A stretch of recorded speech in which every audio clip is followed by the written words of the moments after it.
In an automobile product liability case, we're really looking at three factors in every case: pre-crash, during crash, and after crash.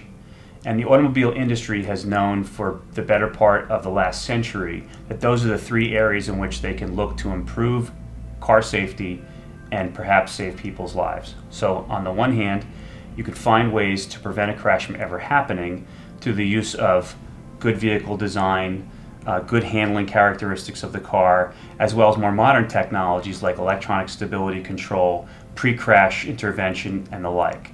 So that's one way in which we can potentially save people's lives. The second way is to help the passengers during a crash through the things like great vehicle structure design, good seat belts, good airbags. And then finally, the automobile industry has recognized that how a car performs after a crash is also very important.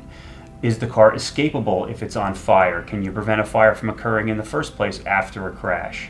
And those are the three areas that we here at Blume Forte look for in every product defect case we examine. We figure out whether or not the crash could have been prevented in the first place.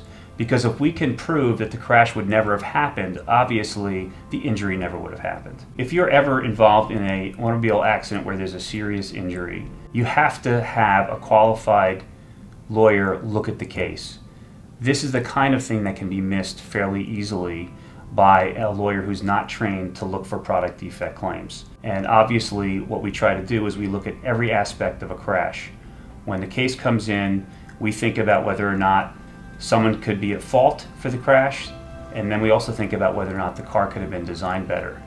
So that's an important part of evaluating the case.